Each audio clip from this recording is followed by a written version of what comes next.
प्रिय छात्र छात्राओं, मैं Anil Chauhan MGHM inter college Marera Etah से एक बार पुनः अपने यूट्यूब चैनल पर आपका स्वागत करता हूँ। देखिए बच्चों, आज का जो लेक्चर है वो कक्षा 9 के लिए है। इससे पहले मैंने कुछ ज़रूरी और उपयोगी चीज़ कक्षा 9, 10, 11, 12 सभी के लिए उपयोगी थी, सभी कक्षाओं के लिए, वो मैंने एक चैप्टर आपको पढ़ाया था, मापन। आज हम लोग अपने सिलेबस के अकॉर्डिंग शुरू कर रहे हैं अपना पाठ गति, मोशन। देखिए बच्चों, गति अवस्था और विराम अवस्था। देखिए, विराम अवस्था क्या है? जब किसी वस्तु की स्थिति में समय के साथ कोई परिवर्तन नहीं होता है तो वह वस्तु विराम अवस्था में कहलाती है। ध्यान दें बच्चों, जैसे मेज पर रखी पुस्तक, घड़ी चल रही है, समय चल रहा है, लेकिन पुस्तक की स्थिति में कोई भी परिवर्तन नहीं है, वो उसी प्रकार रखी हुई है जैसे रखी हुई है। बच्चों, गति अवस्था क्या है? जब किसी वस्तु की स्थिति में समय के साथ परिवर्तन होता है, जब किसी वस्तु की स्थिति में समय के साथ, उसकी पोजीशन में समय के साथ परिवर्तन होता है तो वो गति अवस्था में कहलाती है। जैसे सड़क पर चलती हुई मोटर कार, फल से, पेड़ से गिरता हुआ फल, ये सब गति अवस्था में है। देखिए बच्चों, अब विराम अवस्था और गति अवस्था दोनों आपेक्षिक हैं, दोनों एक दूसरे से रिलेटेड हैं। देखिए किस तरह, जैसे एक व्यक्ति जो है सड़क पर खड़ा हुआ है और एक गाड़ी उसके सामने से गुजर रही है। गाड़ी में सपोज मान लीजिए 2 व्यक्ति बैठे हुए हैं, A और B, और C जो है ये एक व्यक्ति है, ये सड़क पर खड़ा हुआ। गाड़ी जा रही है इस तरह से, और C जो है व्यक्ति यहाँ पर खड़ा हुआ है, तो C को ये A और B दोनों ही व्यक्ति कैसे नज़र आएंगे बच्चों? गति अवस्था में, क्योंकि दोनों की स्थिति C के सापेक्ष परिवर्तित हो रही है। दोनों की स्थिति C के सापेक्ष समय के साथ परिवर्तित हो रही है। लेकिन बच्चों, अगर हम A को देखें और A अगर B को देखें तो उससे वो कैसा लगेगा? गति अवस्था में या विराम अवस्था में? बच्चों, A जब B को देखेगा या B A को देखेगा तो वो उसे गति अवस्था में नहीं लगेगा, क्योंकि दोनों बैठे हुए हैं गाड़ी के अंदर। तो A जो है वस्तु B को जब देखेगा तो उसे वो विराम अवस्था में नज़र आएगी, या B A को देखेगा तो वो भी उसको विराम अवस्था में नज़र आएगा। लेकिन जो C अगर उसको देखेगा तो वो A और B दोनों उसको गति अवस्था में नज़र आएंगे। तो बच्चों, ये जो है ये स्थिति पर डिपेंड करता है कि प्रेक्षक हमारा किस स्थिति में है और गतिमान वस्तु हमारी किस स्थिति में है। यदि ट्रेन में कई लोग बैठे हुए हैं, ट्रेन में बैठे प्रत्येक व्यक्ति को, बैठा हुआ हर व्यक्ति जो है विराम अवस्था में नज़र आएगा। लेकिन अगर ट्रेन के बाहर प्लेटफॉर्म पर ट्रेन जा रही है और कोई व्यक्ति खड़ा हुआ है तो वो ट्रेन उसे कैसे नज़र आएगी? गति अवस्था में, और उसमें बैठे व्यक्ति भी उसको गति अवस्था में नज़र आएगा। तो ये बच्चों बात रही विराम अवस्था और गति अवस्था। देखिए, विराम अवस्था,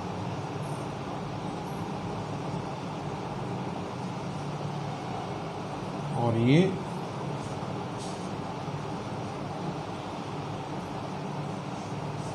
गति अवस्था। देखिए बच्चों, ये बात समझ में आ गई होगी। यदि किसी वस्तु की विराम अवस्था को एक बार पुनः फिर समझिए। यदि किसी वस्तु की स्थिति में समय के साथ कोई परिवर्तन नहीं होता है तो वह वस्तु विराम अवस्था में कहलाती है। और यदि गति अवस्था क्या है, यदि किसी वस्तु की स्थिति में समय के साथ परिवर्तन होता है तो वह गति अवस्था में कहलाती है। जैसे सड़क पर चलती हुई मोटर गाड़ी, पटरी पर चलती हुई ट्रेन, पेड़ से गिरता हुआ फल, चलता हुआ पंखा। ये पंखा चल रहा है, उसकी पंखुड़ियाँ जो है बार बार अपनी स्थिति को परिवर्तित कर रही हैं, तो ये भी गति अवस्था है। अब बच्चों गति कई प्रकार की होती हैं, देखिए कौन कौन सी।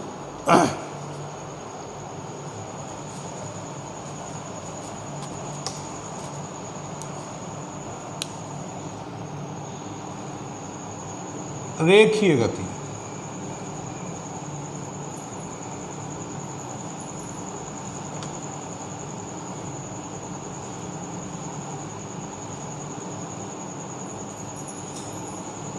एक समान वृत्तीय गति,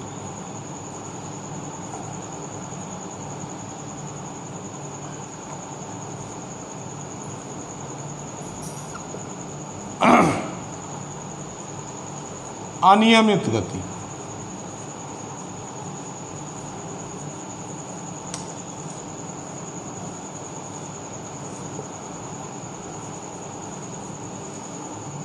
दोलन गति,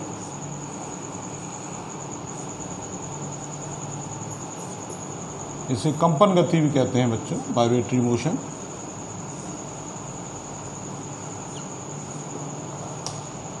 देखिए कई तरह की गतियां हैं, ये वैसे तो बहुत सारी गतियां हैं, लेकिन हम यहाँ कुछ ही जो आपके सिलेबस के अंतर्गत जो आपके स्तर पे होंगी हम उन्हीं पर चर्चा यहाँ करेंगे।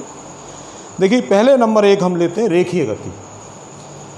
देखिए बच्चों, जब कोई वस्तु एक सीधी रेखा में गति करती है, कैसे करती है, एक सीधी रेखा में बिल्कुल गति करती है, इस तरह। जब कोई वस्तु एक सीधी रेखा में गति करती है तो गति कैसी कहलाती है, रेखीय गति कहलाती है। जैसे अगर हवा नहीं चल रही है, वायु की अनुपस्थिति में अगर किसी पेड़ से कोई फल गिरता है वो सीधा नीचे गिरेगा, वो गति कैसी कहलाएगी, रेखीय गति कहलाएगी। सीधे प्लेटफॉर्म पर, बिल्कुल प्लेन प्लेटफॉर्म पर जो है अगर कोई व्यक्ति चल रहा है तो उसकी गति रेखीय गति कहलाएगी। समतल सड़क पर अगर कोई गाड़ी जा रही है तो वो किस प्रकार की गति कहलाएगी, रेखीय गति कहलाएगी। देखिए बच्चों, अब ये बात रही एक समान वृत्तीय गति। जब कोई व्यक्ति एक निश्चित बिंदु को केंद्र मानकर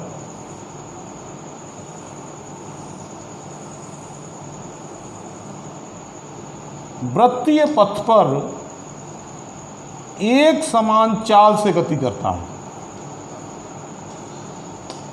एक समान चाल से गति करता है, अर्थात समान समय अंतरालों में समान दूरी तय करता है, तो उसकी गति एक समान वृत्तीय गति कहलाती है।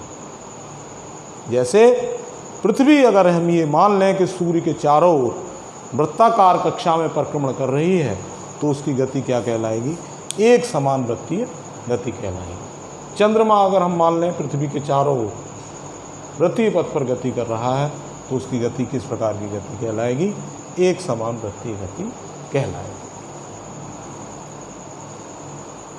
तो ये बच्चों समझ में आई ये बात। अब आगे देखते हैं अनियमित गति। यदि कोई वस्तु इस प्रकार गति करती है कि बार बार अपनी दिशा को बदलती है, अभी इस तरह जा रही है, अभी इस तरह जा रही है, अभी इस तरह जा रही है, इस तरह जा रही है, तो ये जो गति है ये आपकी किस प्रकार की गति कहलाएगी, ये अनियमित गति कहलाएगी बच्चों, अनियमित गति। यदि किसी वस्तु की स्थिति, उसकी गति की दिशा समय के साथ परिवर्तित हो रही है तो उसकी गति क्या कहलाएगी बच्चों, अनियमित गति कहलाएगी। अब देखिए बच्चों, दोलन गति। दोलन गति में क्या है, यदि कोई वस्तु एक निश्चित बिंदु को केंद्र मानकर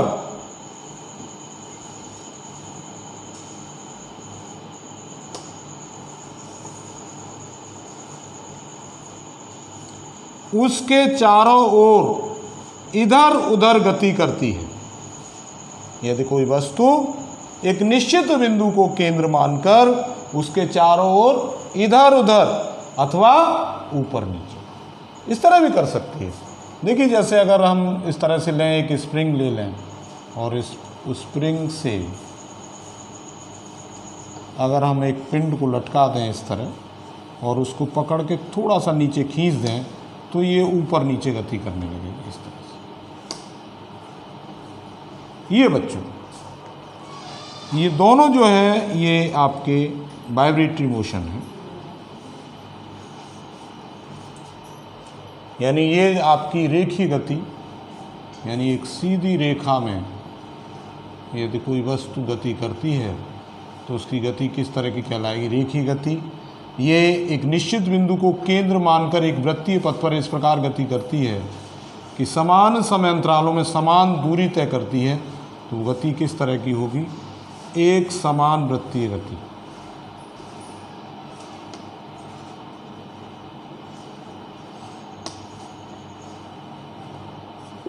ये बच्चों उसकी दिशा कभी इधर कभी इधर कभी इधर कभी इधर, ये किस तरह की गति होगी?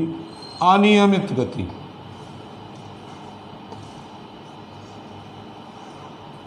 और ये बच्चों दोलन गति या कंपन गति कहलाएगी। ये दोलन गति है।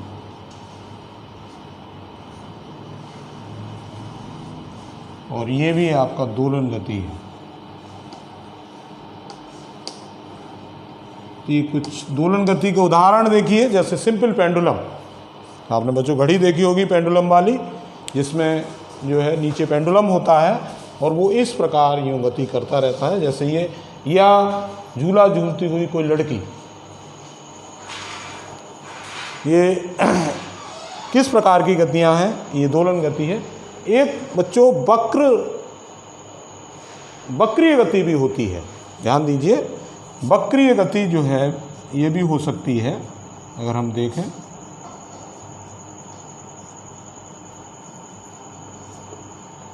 जैसे वक्र पर इस तरह से सीधी रेखा पर गति न करके इस तरह से कोई व्यक्ति जो है, जैसे सड़क पर कोई मोड़ है और उस पर एक मोटरसाइकिल सवार अगर अपने आप को मोड़ रहा है और इस प्रकार की गति जो है ये वक्रीय गति कहलाएगी। हाँ, वक्र पर जो है सीधे न गति करके मोड़ रहा है तो वो ये बच्चों वक्रीय गति भी कहलाएगी। ये एक और जो है गति का आपको प्रकार बताया। वैसे तो बच्चों गति कई प्रकार की गतियाँ होती हैं, लेकिन हम यहाँ अपने सिलेबस में जो अध्ययन यहाँ पर करेंगे वो इन्हीं गतियों पर अध्ययन करेंगे।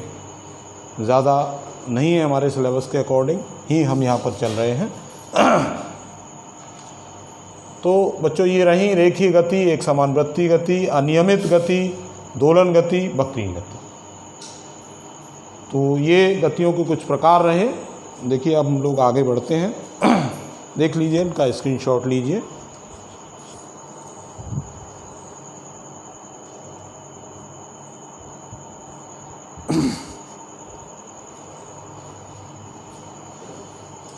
देखिए बच्चों, आगे बढ़ने से पहले एक बहुत इम्पोर्टेंट चीज़ यहाँ पर आपको मैं बताना चाह रहा हूँ जो बहुत ज़रूरी है कि सदिश और अदिश राशि, इनको समझना बहुत ज़रूरी है, क्योंकि आगे जितनी भी भौतिक राशियाँ आएंगी उन सबको हम किस प्रकार किस कैटेगरी में रखेंगे कि वो अदिश राशियाँ हैं या सदिश राशियाँ हैं, दिशा है, परिमाण है, इन सब चीज़ों को लेकर देखिए हमारी जो भौतिक राशियाँ हैं उनको दो कैटेगरीज में यहाँ व्यक्त किया गया है।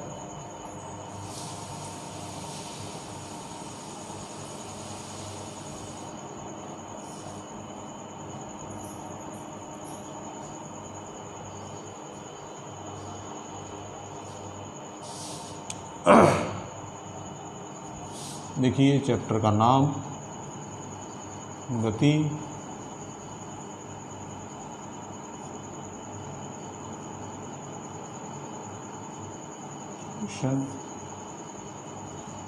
देखिए अदिश राशियाँ, भौतिक राशियों को दो कैटेगरीज में डिवाइड किया गया है।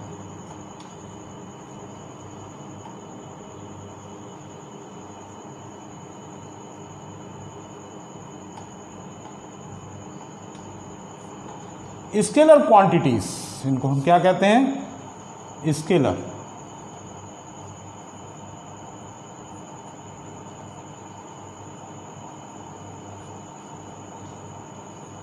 स्केलर क्वांटिटीज हैं अदिश राशियां। देखिए वे भौतिक राशियां जिनको पूर्णतया व्यक्त करने के लिए केवल परिमाण की आवश्यकता होती है, दिशा की कोई आवश्यकता नहीं होती, वो राशियां जो है वो अदिश राशियां कहलाती हैं। उन्हें एक बार फिर सुने, वे भौतिक राशियां जिनको पूर्णतया व्यक्त करने के लिए केवल परिमाण की आवश्यकता होती है, दिशा की आवश्यकता नहीं होती है, उन राशियों को हम अदिश राशियां कहते हैं। देखिए जैसे उदाहरण के लिए आपका द्रव्यमान,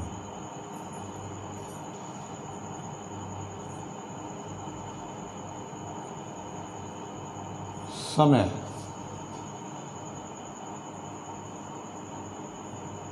दूरी, चाल, कार्य, ऊर्जा, विद्युत धारा,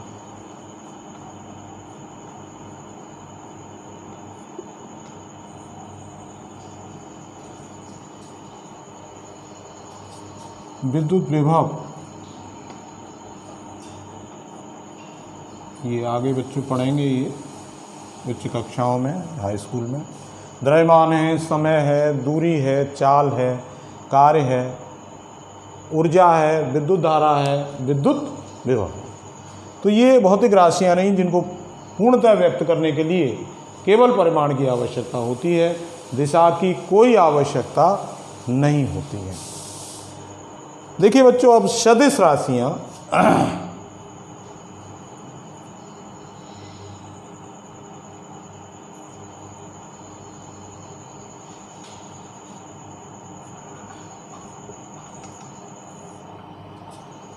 वेक्टर क्वांटिटीज,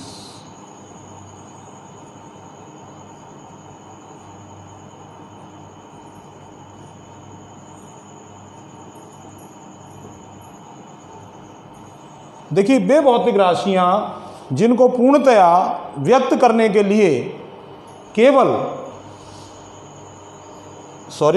देखिए वे भौतिक राशियां जिनको पूर्णतया व्यक्त करने के लिए परिमाण के साथ साथ दिशा की भी आवश्यकता होती है, ऐसी भौतिक राशियों को हम सदिश राशियां कहते हैं, या इन्हें हम वेक्टर क्वांटिटीज कहते हैं। जैसे देखिए आपका, जैसे विस्थापन,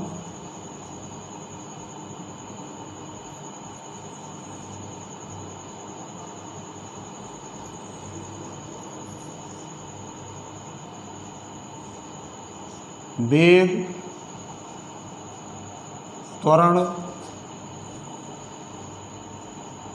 बल, संवेग आदि। जैसे जैसे हम आगे बढ़ते जाएंगे इन राशियों के बारे में एक पढ़ते जाएंगे कि कौन सी राशि अदिश है, कौन सी राशि सदिश है। फिर पुनः बच्चों देखें इस बार को, इस चीज़ को समझिए। वे भौतिक राशियां जिनको पूर्णतया व्यक्त करने के लिए केवल परिमाण की आवश्यकता होती है, दिशा की कोई आवश्यकता नहीं होती, उन्हें हम कहते हैं अदिश राशियां, अदिश यानी दिशा रहित। और वे भौतिक राशियां जिनको पूर्णतया व्यक्त करने के लिए परिमाण के साथ साथ दिशा की भी आवश्यकता होती है, उनको हम सदिश राशियां कहते हैं। अब देखिए बच्चों, सदिश राशियों को हम व्यक्त किस तरह से करेंगे। देखिए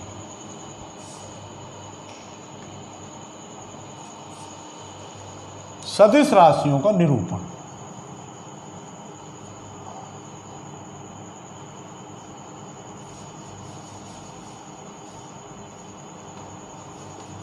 सदिश राशि का निरूपण।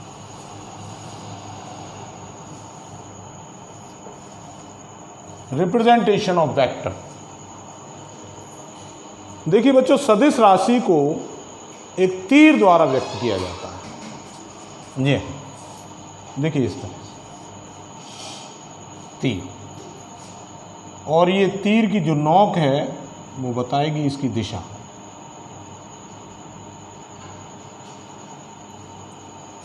और तीर की लंबाई जो है वो सदिश राशि के परिमाण के अनुपाती होगी।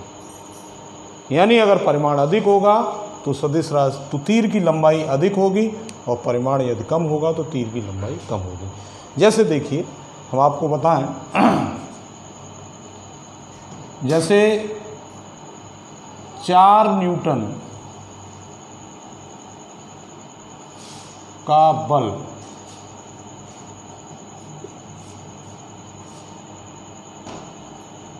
पूरब दिशा में लगा।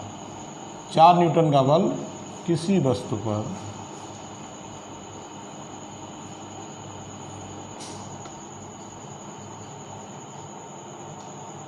पूरब दिशा में लगा है।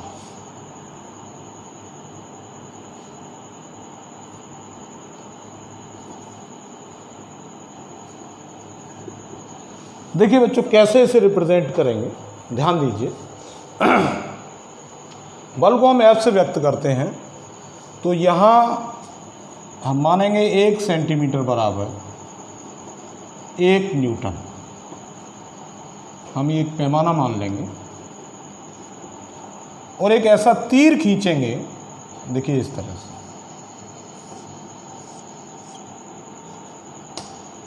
यानी 1 2 3 4, ये 4 सेंटीमीटर। देखिए F बराबर, यहाँ पर हम इस पर एरो लगाएंगे, और ये 4 न्यूटन, और ये किधर होगा, ये पूर्व दिशा में। इसकी जो नोक होगी इस तीर की वो किस दिशा में होगी, पूरब की ओर होगी। पूरब दिशा में इसे हम लगाएंगे,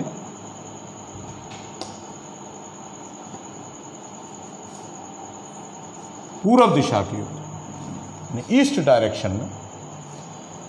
अब देखिए, अगर हम ये मान लेते कि 1 सेंटीमीटर बराबर, हम ये भी तो मान सकते थे 2 न्यूटन, तो हमें केवल 2 सेंटीमीटर लंबा ही तीर बनाना पड़ता, लेकिन F हमारा फिर भी 2 न्यूटन ही रहता, 4 न्यूटन रहता। और ये ईस्ट डायरेक्शन में, इसको बच्चों अंग्रेजी में ईस्ट कहेंगे, इस तरीके से पूर्व दिशा में। तो ये वेक्टर का रिप्रेजेंटेशन रहा